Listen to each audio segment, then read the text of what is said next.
وہ خدا کی منکر تھی. کیوں؟ اس نے کہا کہ میں بچپن میں گاڈ نے مجھ سے میری ماں چھین لی, مجھے ماں کی ضرورت تھی, بچپن میں میری ماں مر گئی, تو اس غضب میں اس نے کہا میں نہیں مانتی اللہ کو, خدا کو نہیں مانتی, یہ ظلم کیا میرے ساتھ, جاؤ ہم بھی نہیں مانتے. تو ایسی فضول بات نا. خیر اس کو تو جو میں نے جواب دینا تھا دے دیا. لیکن یہ بھی ہوتا ہے ہمارے یہاں بہت سے لوگ جب ان کے مسائل پورے نہیں ہوتے, تمنائیں پوری نہیں ہوتی, آرزویں پوری نہیں ہوتی, کہتے کہاں ہے اللہ, میری تو شادی وہاں ہو نہیں رہی جہاں میں چاہ رہا تھا. یہ ہے, ان بیسس پہ بہت سے لوگوں نے خدا کا انکار کیا.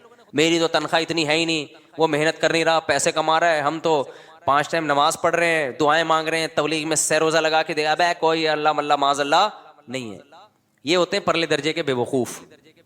یہ اللہ کے وجود کو ایسے ماننا چاہتے ہیں کہ اللہ ہو لیکن ہم خدا کے خدا ہوں, وہ ہمارا بندہ ہو.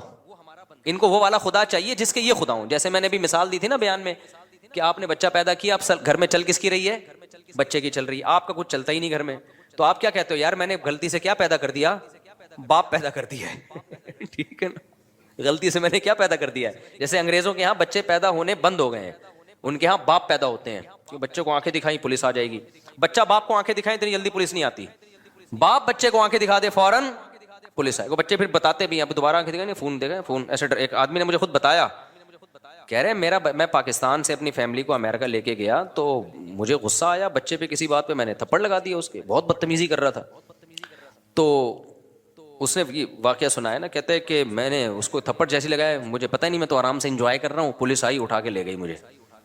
یار بچہ باپ کو یار تھانے بھجوا دے. میں تو کہتا ہوں یار آدمی کی کیا گزرتی ہوگی.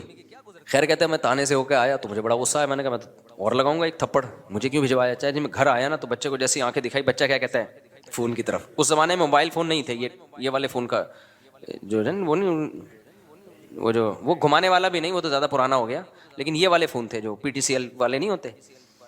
تو کہہ رہے ہیں فون کی اشارہ کر کے کہتا ہے دیکھ رہا ہے وہ, کہہ رہا میں نے کہا بھائی یہ میں نے غلطی سے کیا پیدا کر دیا. تو وہ میرے سامنے ہوتا ہے, پرانا واقعہ ہماری حضرت کو سنا رہا تھا, وہ میرے سامنے ہوتا, میں کہتا بھائی آپ نے غلطی سے نہیں کیا, ان ملکوں میں جان بوجھ کر باپ پیدا ہو رہے ہیں, غلطی سے نہیں ہو رہے. لا ایسا ہے کہ اب اولادیں پیدا ہو ہی نہیں سکتی ہیں, قانون ایسا بن گیا ہے. اب یہاں جو بھی پیدا ہوگا, وہ جو حدیث میں آتا ہے نا ان تلد الامۃ ربتہا, حدیث میں آتا ہے قیامت کی علامات میں سے کہ باندی اپنے مولا کو, آقا کو جنے گی. تو مطلب یہ باپ کس کو جنے گا؟ اپنے باپ کو جنے گا, بیٹے کو تھوڑی جنے گا. میں نے کہا یہ تو حدیث ہے, تو قرب قیامت کی علامت ہے, تو ابا جنے ہیں. میرے پاس ہوتا تو میں سمجھاتا. کہتے پھر میں نے سوچا کہ یار یہ تو بڑا مسئلہ ہو گیا نا, تو بڑا مسئلہ ہو گیا, اب یہ تو میرے ہی باپ بن کے زندگی گزاریں گے. تو کہتے ہیں میں نے پھر بہانے سے یہ کیا, میں نے کہا کہ تمہیں پاکستان لے کے جا رہا ہوں, تو وہاں پھر ایسا بھی نہیں ہو سکتا کہ پاکستان لے آؤ آپ, بچہ کمپلین کر دے گا غریب ملک میں لے کے جا رہا ہے مجھے, ٹھیک ہے نا, آپ نہیں لے جا سکتے اپنے بچے کو اپنی مرضی سے, امریکن نیشنل ہے وہ, تو گورنمنٹ پکڑ لے گی, بولے کہ یہاں پیدا ہوا تو لے کے کیسے جا رہے ہیں وہاں پہ. تو کہہ رہے میں نے پھر بچوں کو یہ کہا کہ ہم ذرا چلتے ہیں گھومنے, قائد اعظم کا مزار دیکھیں گے اور یہ وغیرہ وغیرہ جو چیزیں ہوتی ہیں ہم یہ آپ کو دکھائیں گے. بچوں نے کہا ٹھیک ہے جی انجوائے کریں گے. کہہ رہے جب میں ایئرپورٹ پہ لے کر آیا, گھر میں لے کر گیا میں, اس کے بعد میں نے کہا بلا پولیس کو. آگے میں یوٹیوب کی پالیسی کے خلاف ہے, میرے خلاف نا ایتھیس بہت ساری کمپلینس انہوں نے ڈالی ہوئی ہیں, یوٹیوب کو اس کا چینل بند کرو, بہت زیادہ کمپلینس گئی ہوئی ہیں. تو آگے اس نے وہ کچھ کیا جو یوٹیوب کی پالیسی کے خلاف. بچے کہہ رہے ہیں ہمارا قصور کیا, کہہ رہے ہیں انجوائے کر رہا ہوں میں, انجوائے ویسے ہی یار, بس بہت دن ہو گئے تھے, سمجھتے ہو. تو ان تلد الامۃ ربتہا, باندی کس کو جنے گی؟ اپنے آقا کو. وہ جننا شروع, بچے باپوں نے اپنے باپوں کو پیدا کرنا شروع کر دیا. تو میں یہ مثال کس پہ دے رہا تھا, پھر دائیں بائیں بیان چلا جاتا ہے یار, کہاں لے کے چلتے ہیں بیان.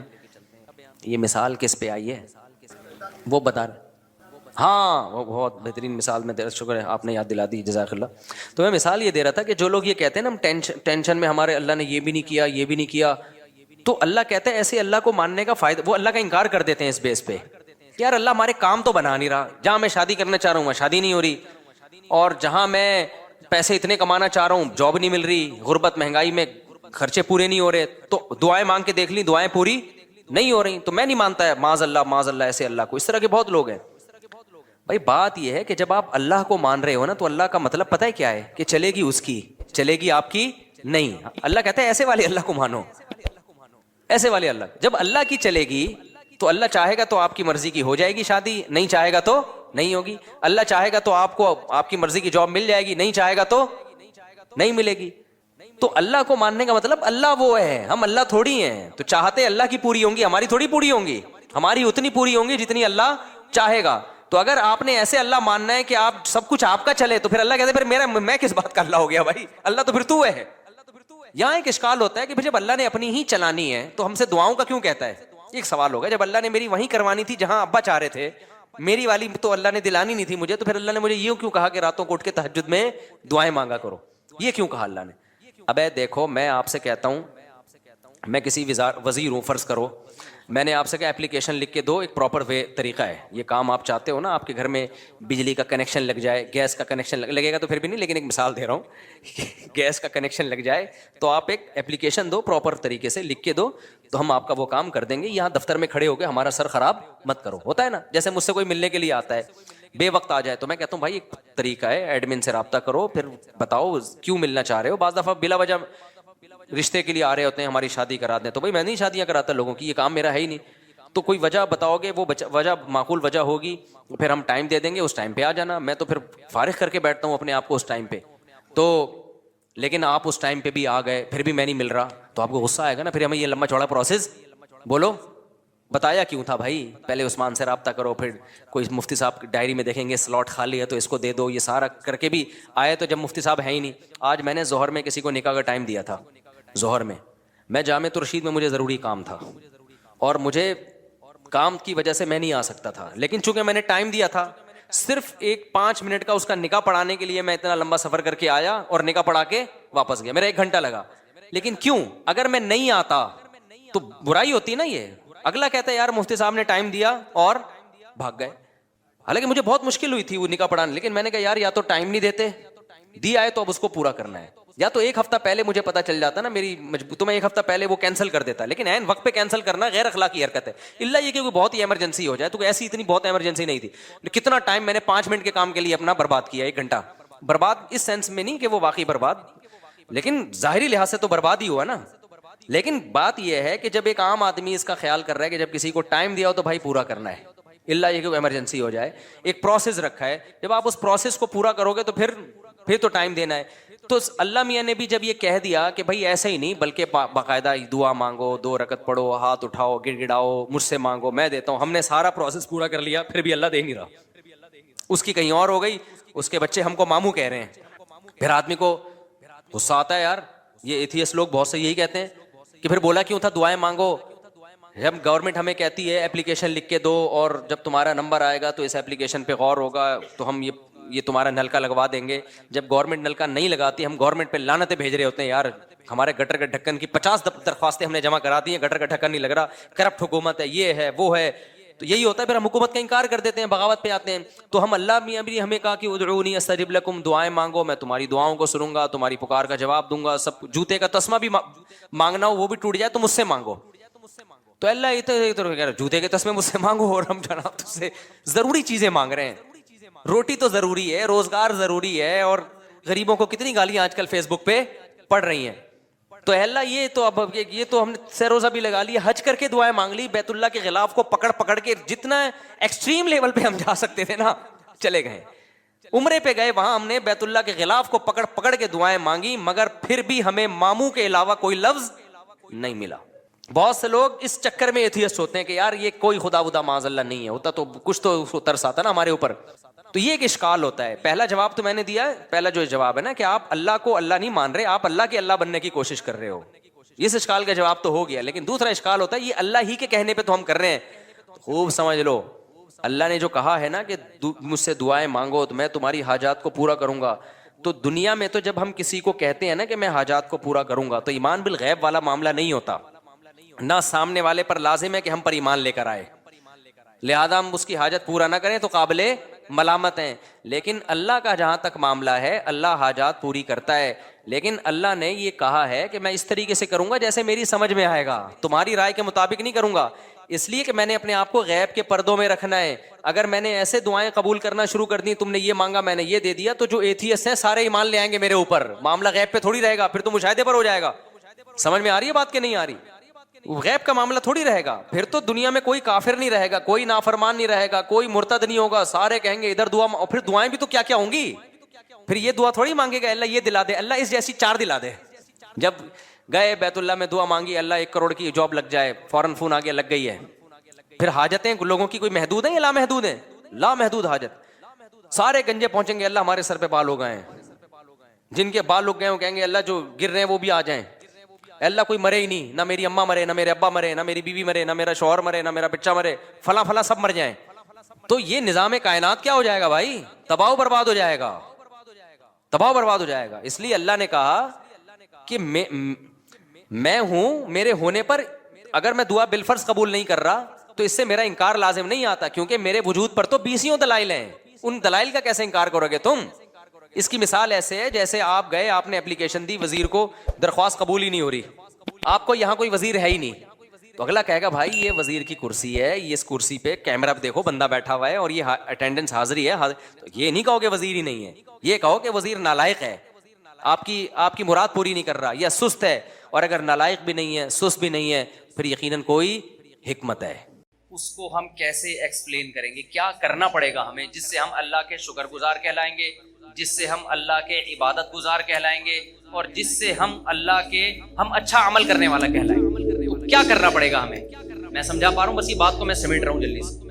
اس کے لیے سورہ بنی اسرائیل میں اللہ نے 4 باتوں کا حکم دیا کہ جو آدمی 4 کام کر لے گا نا, اللہ کی نظر میں وہ عبادت گزار کہلائے گا, اللہ کی نظر میں وہ شکر گزار کہلائے گا, اللہ کی نظر میں وہ اچھا انسان کہلائے گا, اچھا عمل کرنے والا کہلائے گا. یہاں تک بات کلیئر ہو گئی؟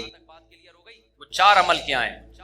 سب سے پہلا دیکھو, یہ اچھے عمل کا مطلب نہیں ہے کہ آپ CA کرنا چھوڑ دیں. میری تقریر کا یہ ہرگز مطلب نہ سمجھیں کہ آپ اپنے بچوں کی بالکل بھی ٹینشن لینا چھوڑ دیں اور اسکولوں سے نکال کے ان کو ٹماٹر بیچنے پہ لگا دیں. ایسا نہ ہو میرے بیان کے بعد کوئی بچہ O لیول کر رہا ہو, ابا کہیں بیٹا دنیا مسافر خانہ ہے, ٹماٹر بیچ.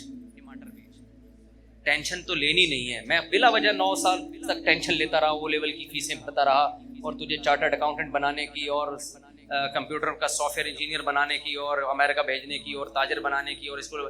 آج پتہ چلا دنیا کیا ہے؟ مسافر خانہ. لہذا یہ ریڑھی لے اور ٹماٹر بیچ.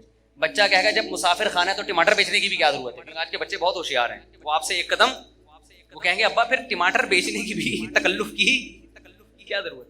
بیٹھ جاتے ہیں کسی درگاہ پہ جا کے, کچھ نہ کچھ لنگر بٹ رہا ہوتا ہے نا, تو ہمیں بھی مل جائے گا. مسافر خانہ ہے نا. وہ ایک آدمی نے اشتہار دیا کہ ایک ویکینسی ہے, ملازمت ہے, تو اس میں تنخواہ تو نہیں ہوگی لیکن 2 ٹائم کا کھانا فری ہوگا. 2 ٹائم کا کھانا کیا ہوگا؟ بندہ چلا گیا, بے روزگار بہت ہیں بیچارے, انہوں نے کہا چلو تنخواہ نہیں ہوگی, 2 ٹائم کا کھانا تو ملے گا. تو پوچھا جی کام کیا ہے؟ اس نے کہا داتا دربار سے جا کے نا لنگر بٹ رہا ہوتا ہے, 2 بریانی کی شاپریں لے کر آنی ہے, ایک خود کھائے گا ایک میں کھاؤں گا. لنگر بٹ رہا ہوتا ہے, 2 بریانی کی شاپریں, 2 صبح اور 2 رات, تو ایک تو کھائے گا ایک میں کھاؤں گا. 2 وقت کا کھانا کیا ہو گیا؟ اس نے کہا میں خود ہی وہاں جا کے نہیں کھا لوں پھر بیٹھ کے. مائنڈ, یہ ہے بزنس مائنڈ. اس کو یوٹیوبرز کیا کہتے ہیں آج کل نا, یوٹیوب پہ یہ بزنس کے, اور ایک مہینے میں 1 کروڑ روپے کمائیں, 1 لاکھ روپے کمائیں, آدمی ایک دم اٹریکٹ ہوتا ہے یار.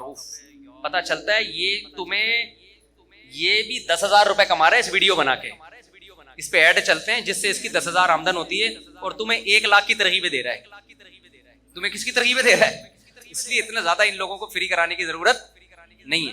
ایسا لوگ ڈپریشن میں جا رہے ہیں نا. مسقط میں ایک صاحب ہیں, وہ روزانہ ہر تھوڑے دن کے بعد مسقط میں یہ کر لو, مسقط میں. میں نے مسقط میں رابطہ کیا, میں نے کہا یہ تاجر آدمی ہے, یہ بڑی, یہ بیچارہ بالکل فارغ ہو گیا, اس کو کوئی سن نہیں رہا, تو اس نے سوچا پیسے کمانے کا یہی طریقہ ہے. پاکستان میں تو اب لوگ مایوس ہوئے ہیں, تو مسقط میں یہ, انہوں نے کہا ہم مسقط میں رہتے ہیں, کچھ بھی نہیں ہے ایسا ہے, لیکن یہ نہیں بتائے گا, آپ خود جاؤ تحقیق کرو تو پھر پتہ چلے گا آپ کو. تو اب آپ نے دنیا کو سمجھ لیا مسافر خانہ. جی مفتی صاحب نے کہا ہم آخرت کے لیے پیدا ہوئے ہیں, اور یہ both are made for each other بھی نہیں ہے, اور ابا کے لیے بھی نہیں بنے, اماں کے لیے بھی نہیں بنے, بچوں کے لیے بھی نہیں بنے. تو اس سے تو رہبانیت آئے گی نا, رہبانیت, دنیا کو لات مارنا آئے گا. پھر ہم تو ترقی میں اور پیچھے رہ جائیں گے. کیا خیال ہے؟ گورا تو پھر ہمیں اور غلام بنا لے گا, تو ہم اللہ کی عبادت تو بعد میں ہوگی, پہلے کس کی عبادت شروع ہو جائے گی؟ گورے کی, جو کر رہے ہیں ہم بھکاری کیوں ہیں؟ سائنس ٹیکنالوجی میں اگر ہم آگے ہوتے تو بھکاری ہوتے؟ تو اسلام کسی ایسی بات کا حکم دے سکتا ہے جس سے آپ اور بھکاری بن جاؤ؟ کیا خیال ہے؟ اکاؤنٹنگ کا علم تو اسلام نے سکھایا سب سے پہلے. سورہ بقرہ کی سب سے لمبی آیت اکاؤنٹنگ کی فضیلت میں نازل ہوئی ہے. قرآن کی سب سے لمبی آیت, سورہ بقرہ کی بھی نہیں, پورے قرآن, جس میں اللہ نے معاملات کی لکھت پڑھت کا حکم دیا ہے تاکہ جھگڑا نہ ہو. تو چارٹرڈ اکاؤنٹنٹ یہی تو کرتا ہے کہ جھگڑے سے بچاتا ہے. کیا خیال ہے بھائی جان؟ تبھی اکاؤنٹنگ کے علم کی بنیاد سب سے پہلے مسلمانوں نے رکھی ہے، گوروں نے مسلمانوں سے لیا یہ علم. تو مسافر خانے کا یہ قطعاً مطلب نہیں ہے کہ آپ سب بچوں کو کس پہ لگا دیں، ٹماٹر بیچنے پہ لگا دیں. پھر مسافر خانے کا مطلب کیا ہے؟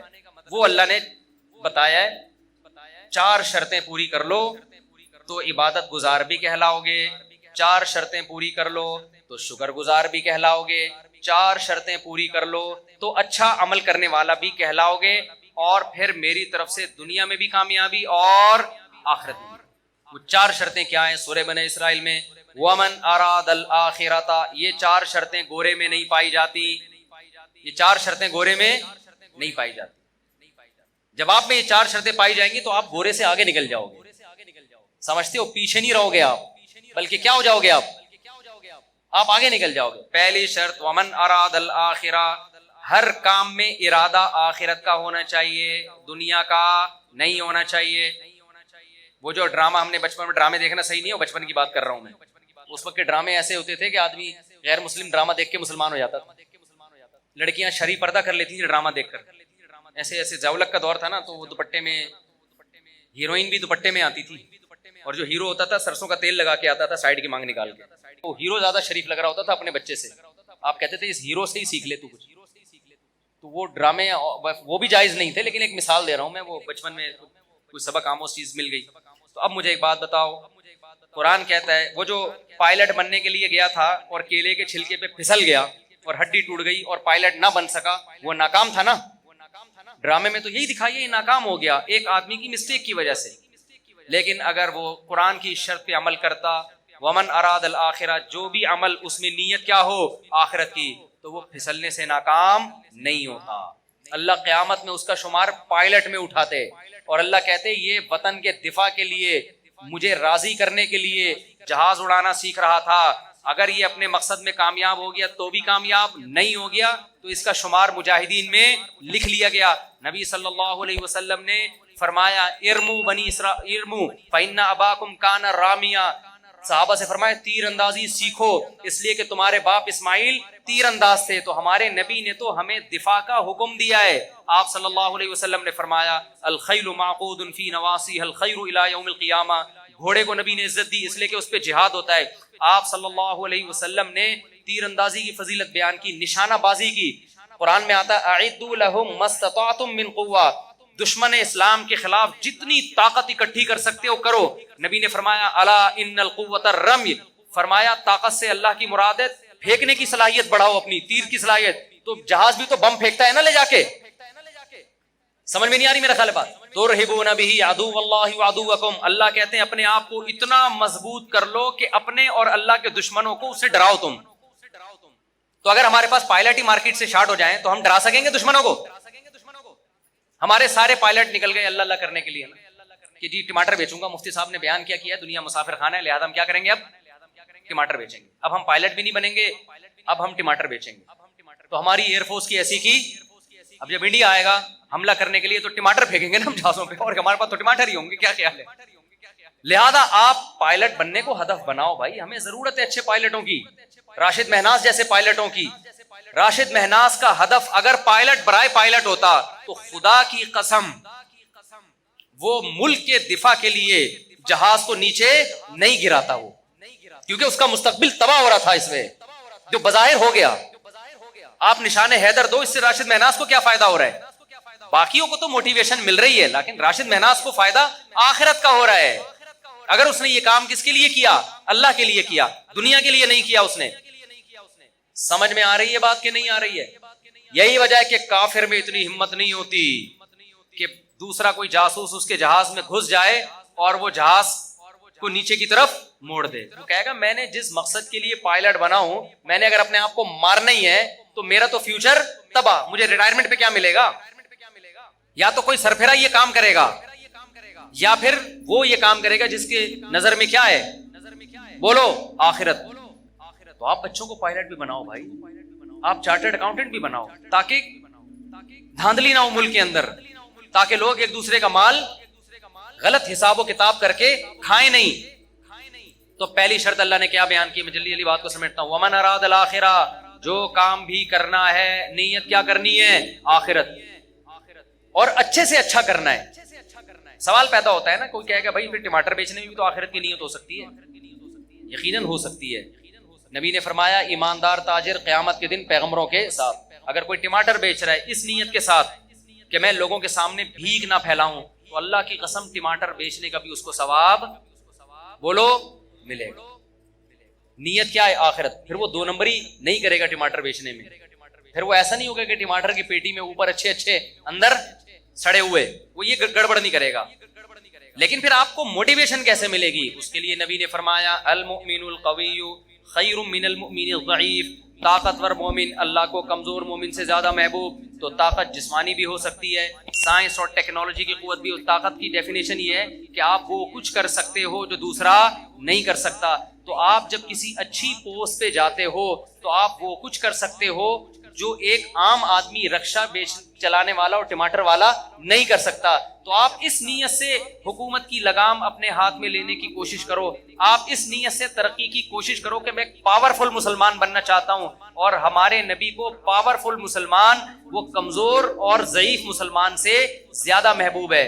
اور نبی نے فرمایا مجھے نہیں بلکہ کس کو محبوب ہے؟ اللہ کو زیادہ محبوب۔ بات آ رہی ہے سمجھ میں؟ دوسری شرط قرآن نے کیا بیان کی ہے؟ من اراد الآخرۃ وسعی لها سعیا۔ تو آپ جو کام بھی کر رہے ہو کس کے لیے کرنا ہے آپ نے؟ آخرت۔ دوسری کوشش وسعی، کوشش بھی کرے، صرف نیت کافی؟ آپ نے بیٹھ گئے کہ جی آخرت ملتی ہے محنت کرنے سے، کچھ اچھا یعنی طاقتور بنوں گا میں جناب بیوروکریسی میں جاؤں گا، میں اچھا تاجر بنوں گا، پیسہ کماؤں گا تاکہ مسلمان مضبوط ہوں، میں سائنس اور ٹیکنالوجی کے میدان میں ترقی کروں گا، صرف کس کے لیے؟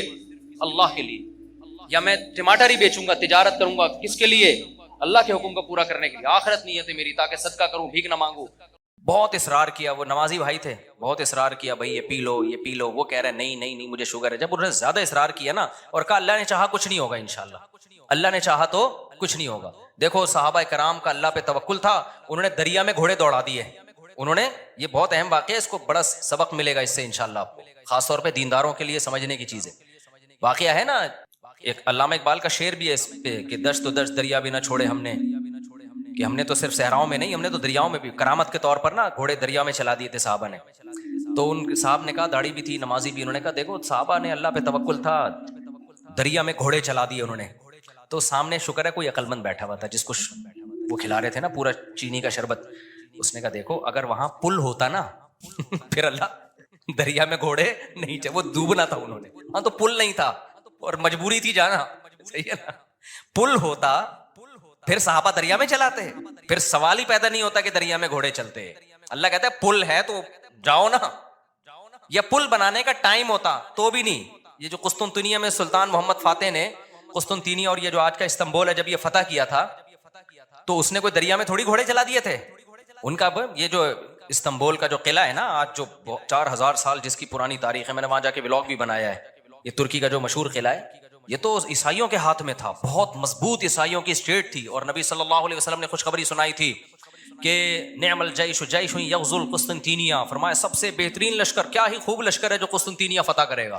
آپ مکہ میں اور ترکی کی فتوحات کی خوشخبریاں دے رہے ہیں، ہمارے نبی کا یہ ویژن دیکھو، ایک پیغمبر جو نہ لکھنا جانتے ہیں نہ پڑھنا جانتے ہیں، لیکن کتنا کانفیڈنٹلی وہ کہہ رہے ہیں کہ کیا خوب لشکر ہوگا جو قسطنطینیہ کو فتح کرے گا، اور خوشخبری دی، جنت کی بشارت دی۔ اسی وجہ سے مسلمان فاتحین شروع سے لگے ہوئے تھے اس میں، لیکن نہیں ہو پا رہا تھا۔ تو سلطان محمد فاتح نے کیا کیا، وہ بھی فوجیں لا کے بٹھا دیں، لیکن اتنا مضبوط قلعہ ہے وہ جا ہی نہیں پا رہے بھائی۔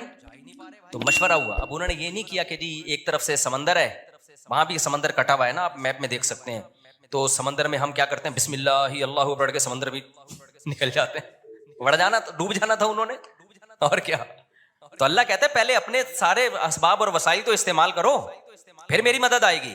تو سلطان محمد فاتح نے مشورہ لیا، بھائی کیا کریں یار، یہ تو ناممکن ہے، پیچھے پورا یورپ تھا نا، وہاں سے بھی تو مدد آ رہی تھی ان کی، تو ناممکن تھا اسباب کی دنیا میں بھی 600 سال ہو گئے، علاقہ ہی نہیں فتح ہو کے دے رہا، اب تو کچھ کرنا پڑے گا کہ نہیں کرنا پڑے گا، اب تو کچھ کرنا ہے بھائی۔ تو ماہرین بیٹھے، انہوں نے مشورہ دیا، استخارہ نہیں نکالا، خوب سمجھ لو، استخارہ نکال کے دیکھتے ہیں فتح ہوگا تو ٹھیک ہے، نہیں تو واپس چلو۔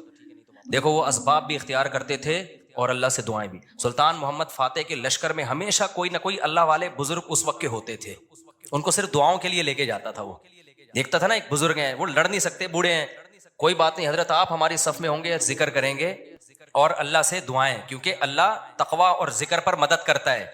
تو ایسے سیکولر نہیں تھے کہ ہم اپنی توپوں پہ اعتماد کر لیں خالی, نہ ہمیں اللہ والے بزرگ بھی چاہیے. تو ایک نہ ایک بزرگ اس کی صف میں ہوا کرتے تھے جن کا کام ہے اللہ سے دعائیں مانگنا. خود بھی مانگتا تھا, لیکن بھائی وہ اپنے آپ کو سمجھتا تھا ہم اس لیول کے نیک نہیں ہیں, تو ایسے ایک بزرگ ہوں گے, ان کی برکت ہوگی, اللہ ہمیں فتح دے گا.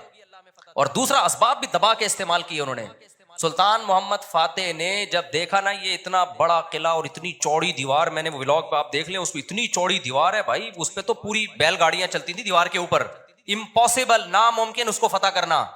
تو سلطان محمد فاتح نے بزرگ بھی رکھے اپنے پاس, اللہ اللہ بھی ہو, ذکر بھی ہو, اور پھر اپنے انجینئرز کو آرڈر دیا, دنیا کی سب سے بڑی توپ بنائی اس وقت اس قلعے کو فتح کرنے کے لیے, جس کو دیکھ کے یہ توپ میں دیکھ کر آیا ہوں, اس کا ڈیزائن, یا شاید وہی توپ رکھی ہوئی, مجھے یاد نہیں ہے.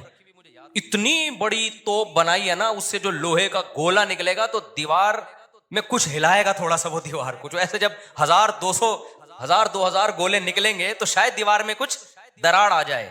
اتنی اسٹرگل کی اس نے, اور اتنے لوگ, ہم نے تو ترکی میں نا انہوں نے وہ بنایا ہوا ہے ایک آڈیٹوریم میں نا, وہاں پر ایک جیسے نہیں سیارہ گاہ ہمارے یہاں آپ کو ملتی ہے ادھر, پلانیٹوریم دیکھا ہوگا آپ نے, تو ایسے ہی انہوں نے وہ پوری تاریخ دکھاتے ہیں ویڈیو کی شکل میں, بڑا مزہ آتا ہے وہ دیکھنے میں, بڑا جوش پیدا ہوتا ہے یار, کیا خون خرابہ, اور ادھر سے گولے, پورا وہ منظر انہوں نے تاریخ کی کتابوں سے نکال کے اس کو فلمایا ہے. لیکن ایسے نہیں کہ پروجیکٹر پہ, بلکہ آپ جائیں گے نا تو آپ کو ایسا لگے گا آپ وہاں 3D میں آپ سمجھ لیں, آپ کو لگے گا آپ وہاں پہنچ چکے ہیں. وہ ایسا چیخیں نکلتی ہیں یار وہ منظر دیکھ کے, ایسے تھوڑی پیڑے کھائے ہیں مسلمانوں نے یار, پوری دنیا پہ حکومتیں کی ہیں, آج بیٹھے ہیں وزیر اعظم بن نہیں رہا, صحیح ہے نا, بہت محنتیں کی ہیں. مسلمانوں کا ماضی بڑا خدا کی قسم شاندار تھا. میں بار بار کہتا ہوں نا, ایک گورے کی ویڈیو بھی میرے موبائل میں پڑی ہوئی ہے, وہ لندن میں یا امریکہ میں بھول گیا, یونیورسٹی میں وہ گورا لیکچر دے رہا ہے, ابھی میرے موبائل میں ویڈیو پڑی ہوئی ہے, وہ گورا لیکچر دے رہا ہے. گورا کہہ رہا ہے تو وہ کالا, لیکن گورا اس سینس میں کہہ رہا ہوں کہ امریکن ہے, اس سینس میں کہہ رہا ہوں, یا تو میرا خیال ہے امریکن ہے, UK کا نہیں ہے, وہ ان کا جو لب و لہجہ ہے نا وہ امریکن لب و لہجہ. وہ یونیورسٹی میں لوگوں کو بتا رہا ہے کہ ونس اپون اے ٹائم, ایک ٹائم تھا کہ آپ کو مسلم سائنٹسٹ کے علاوہ دنیا میں کوئی سائنسدان نظر ہی نہیں آتا تھا, ہر فیلڈ میں کون سا سائنٹسٹ تھا, مسلمان. اور وہ کہہ رہا ہے کہ فلکیات کے علم میں مسلمانوں نے اتنی ترقی کی تھی. پھر بغداد کی یونیورسٹی کا نام لے رہا ہے وہ, بغداد میں جو ہماری خلافت تھی, تو وہ کہہ رہے ہیں کہ آج بھی جتنے ستاروں کے نام ہے نا انگلش میں, سارے عربی سے آئے ہیں. سارے کہاں سے آئے ہیں, یہ عربی سے آئے ہیں. مسلمان یہ کام بہت پہلے کر چکے تھے, بڑا شاندار ماضی تھا ہمارا, لیکن ایسا ختم ہوا, ایسا لگتا ہے ہم ہمیشہ سے ہی اسی طرح ہیں, ہمیشہ سے ہی ہم سے وزیر اعظم بن ہی نہیں پایا کبھی. ایسا نہیں ہے, ماضی ہمارا اور زیادہ پرانا ماضی نہیں ہے, 150-200 سال سے زیادہ پیچھے کی بات نہیں ہے. یہ چند غلطیاں ہوئی ہیں جس کی سزا ہم بھگت رہے ہیں, اس میں مذہبی لوگوں سے بھی ہوئی ہیں, حکمرانوں سے بھی ہوئی ہیں, دونوں طبقوں سے ہوئی ہیں, کسی ایک طبقے کو آپ ذمہ دار نہیں ٹھہرا سکتے. تو اس میں ایک بہت بڑی غلطی یہ ہوئی ہے کہ مذہب کو سائنس سے کیا کر دیا, یہ بہت بڑی مسٹیک ہوئی ہے. جبکہ ہمیں داؤد علیہ السلام, سلیمان علیہ السلام کے واقعات میں کیا ملتا ہے, اللہ نے سلیمان علیہ السلام کو جب دنیا کا حکمران بنایا ہے تو اللہ نے اسباب اور وسائل بھی دیے تھے ان کو. وہ اسباب کیا تھے, لوہا ان کے ہاتھ میں پگھلا دیا اللہ تعالیٰ نے. داؤد علیہ السلام کو حکم دیا زرہیں بناؤ, زرہیں. اللہ کہہ دیتا کہ اے داؤد تو زمین پر حکومت کرے گا, لڑائی کرے گا, زرہیں بنانے کی ضرورت نہیں ہے. آیت الکرسی پڑھ کے ہر مجاہد پہ پھونک لگائی, دم کیا, دشمن کی تلوار چلے گی نہیں. یہی چل رہا ہے نا آج کل, داماد انسان کا بچہ نہیں بن رہا, آیت الکرسی پڑھ کے پھونکو اور اس کو جو ہے وہ تعویذ کرا دو تو ٹھیک ہو جائے گا. پوری 10-10 سال دامادوں کے ٹھیک کرنے میں بیٹیوں کی زندگیاں تباہ کر دی. قرآن کیا کہتا ہے, ان خفتم اللہ یقیما حدود اللہ, حدود اللہ پہ قائم نہیں رہ سکتے بھائی, خلا لینے کی کوشش کرو اس پاگل سے. 2-3 موقع دے دیے ٹھیک ہونے کے, ہو گیا ٹھیک ہے, نہیں تو اگر برائی اس قابل ہے کہ برداشت کے قابل ہے تو برداشت کرو, بلا وجہ گھر نہیں توڑنا چاہیے. بالکل برداشت کے قابل نہیں ہے, جان چھڑاؤ بھائی اس آدمی سے. نہ میں نہ جانتا ہوں نا ایسے لوگوں کو, 30 سال ہو گئے کہ نہیں جی اللہ کے ہاتھ میں دل ہیں, اللہ جب چاہے گا میرے داماد کا دل چینج کر دے گا. اس امید پہ 30 سال گزار دیے اور بیٹی پاگل ہو گئی. میں نے کہا 30 سال کے بعد آپ آ رہے ہو کہ خلا لینا ہے, کہہ رہے ہیں بھائی وہ اللہ کے ہاتھ میں دل ہے. تو میں نے کہا اللہ کے ہاتھ میں ہے, لیکن اللہ نے کہا کہ میں گھماؤں گا. ہم کب کہہ رہے ہیں کہ اللہ کے ہاتھ میں نہیں ہے؟ اگر ہمیں پتا ہوتا کہ اگلے سال اللہ آپ کے داماد کو ٹھیک کر دیتا, میں کہتا چلو 1 سال اور انتظار کر لو. اللہ کے ہاتھ میں ہے, لیکن گھمائے گا کہ نہیں گھمائے گا یہ اللہ نے نہیں بتایا, بلکہ اللہ نے جو بتایا ہے انک لا تہدی من احببتا, آپ اس کو ہدایت نہیں دے سکتے جس سے آپ محبت کرتے ہو. یہ تو حضرت ابو طالب کے بارے میں نازل ہوئی ہے کہ کہ نبی کے چچا ایمان نہیں لائے تو نبی غمزدہ تھے. اللہ نے فرمایا کہ آپ جس سے محبت ہے ہدایت نہیں ملے گی, اس کو ملے گی جس کو اللہ چاہے گا. اور چاہے گا کس کو؟ جو خود چاہے گا. یہ بھی قرآن کہتا ہے جو خود چاہے گا اسی کو ملے گی, جو خود نہیں چاہے گا تو بھائی چاہے نبی کا چچا بھی ہو نہیں ملے گی. تو میں نے کہا بھائی نبی کے چچا کو نہیں ملی ہدایت, آپ کے داماد آپ کے نبی سے بھی آگے ہو. تو ہم تو گراؤنڈ ریئلٹی کو دیکھ کر فیصلہ کریں گے. ایک سال بہت ہوتا ہے کسی کو تجربے میں, اب انسان کا بچہ نہیں بن رہا, نہ نفقہ دے رہا ہے, وہ بے تحاشا مارتا پیٹتا ہے, ٹارچر ذہنی کر کر کے اس کو بیچاری کی زندگی بیڑا غرق ہو گیا. میں نے کہا خود ہی مر جائے گا, تھوڑے دنوں میں خلا کے تکلف کی ضرورت کیا ہے, طلاق لینے کی کیا ضرورت ہے اس. اسلام جو ہے نا وہ دقیانوسی نہیں سکھاتا میرے بھائی. مسلمانوں نے ایسے ہی نہیں دنیا پہ حکومتیں کر لی ہیں. داؤد علیہ السلام کو اللہ نے, داؤد علیہ السلام, قرآن کہتا ہے نا پوری دنیا پہ داؤد علیہ السلام نے, پوری دنیا نہ بھی ہو, دنیا کے ایک بہت بڑے حصے پر جو حکومت کی ہے, تو قرآن کیا بتاتا ہے کیسے کی حکومت, کیسے کی حکومت, بھونکے لگا لگا کے کی. قرآن ان کی عبادت کا بھی تذکرہ کرتا ہے, دن میں روزہ رکھتے تھے, راتوں کو تہجد پڑھتے تھے, اس کا بھی تذکرہ کرتا ہے. یہ بھی ضروری ہے, ورنہ ایک سیکولر فوج میں, مجاہدین میں اور ایک مذہبی لوگوں میں کوئی فرق نہیں رہے گا. اللہ کہتے ہیں جب تم اللہ کی راہ میں لڑو گے کثرت سے اللہ کا ذکر کرو, کیونکہ تم لڑ رہے ہو اللہ کی مدد پہ, تو اللہ کو یاد بھی تو رکھو نا. لیکن ساتھ ساتھ اسباب اور وسائل بھی خاندانی طریقے سے استعمال کرنے ہیں. تو اللہ نے داؤد علیہ السلام کو کیا کہا, زرہیں بنائے لوہے کی. اور کیسے کہا, یہ بھی نہیں کہا کہ بنا دیں بس باقی میں خود ہی جوڑ دوں گا. قدر فی السرد, ان کی لڑیاں جوڑنے میں بھی اندازوں سے جوڑیں کہ کیسے اس کو. اندازے کا مطلب کیا ہے, کیونکہ جب زرہیں بنائی جاتی ہیں نا, لوہے کے لباس جو جنگ میں استعمال ہوتے ہیں, تو ظاہر ہے جس فوجی کے لیے, جس مجاہد کے لیے بنوائی جا رہی ہیں, اس کو لیٹنا بھی ہوگا, اس کو بیٹھنا بھی ہوگا, اس کو گھوڑے پہ چھلانگ لگا کے بیٹھنا بھی ہے, تو وہ موویبل ہوں, وہ مڑ سکیں آسانی سے. تو اس کے لیے بہت ٹیکنیکل طریقے سے اس کو ایڈجسٹ کرنا ہے. تو قدر کا مطلب اس کی ایڈجسٹمنٹ بڑی خاندانی ہونی چاہیے. نہیں آئی میرا خیال ہے بات سمجھ میں. یہ بھی نہیں کہا کہ اللہ میاں نے کہ زرہیں بنانے رسی سے جوڑ لینا, یہ ایک تار نہیں ہوتی جو الیکٹریشین کے پاس ہوتی ہے, یہ والی تار سے یوں کرنا. ہمارے یہاں جگاڑو کام ہو رہے ہوتے ہیں کہ نہیں ہو رہے؟ جاپان میں جگاڑو کام نہیں ہوتے. ہمارے ہر کام کیا ہے, کمپیوٹر کو بھی ٹھنڈا کر رہے ہیں پنکھے پہ نہ آگے. میں نے نیٹ پہ ایک ویڈیو دیکھی, سسٹم کو ٹھنڈا کرنے کے لیے ایک الگ سے پنکھا چلایا ہوا ہے جو کمپیوٹر کو کم اور آپ کو زیادہ ٹھنڈا کر رہا ہے, منہ پہ ہوا آ رہی ہے ڈائریکٹ اس کی. خیر, تو قدر فی السرد, مینجمنٹ اسلام کا ایک حکم ہے. صفوں کو سیدھا کرنے کا حکم ہے یا نہیں ہے؟ اللہ میاں کہتے ہیں نماز پڑھنے آؤ, تھوڑے بہت آگے پیچھے ہو گئے کوئی مسئلہ نہیں ہے یار, قبول کرنے والا کون ہے؟ اللہ ہے, کر لے گا. نا اتنی بھائی جب کھڑے ہو سیدھے تو پھر سیدھے ہونے چاہیے.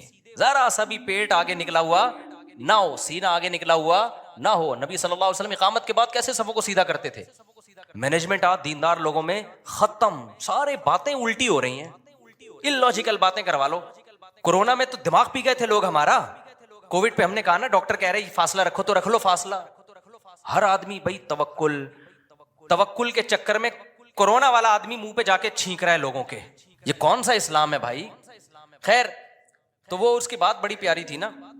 میں داؤد علیہ السلام کا بتا رہا تھا نا کیسے زرہیں بنائی انہوں نے, اور کتنی پاورفل حکومت, پھر فوج تیار کی ہے. پھر سلیمان علیہ السلام کو آپ دیکھ لو, ان کا تخت تھا, ہیرے جواہرات تھے, اور کیسا تاج تھا ان کا. یہ بھی بھرم کے لیے. اس میں ہمیں یہ بھی ملتا ہے کہ اگر بھرم ڈالنے کے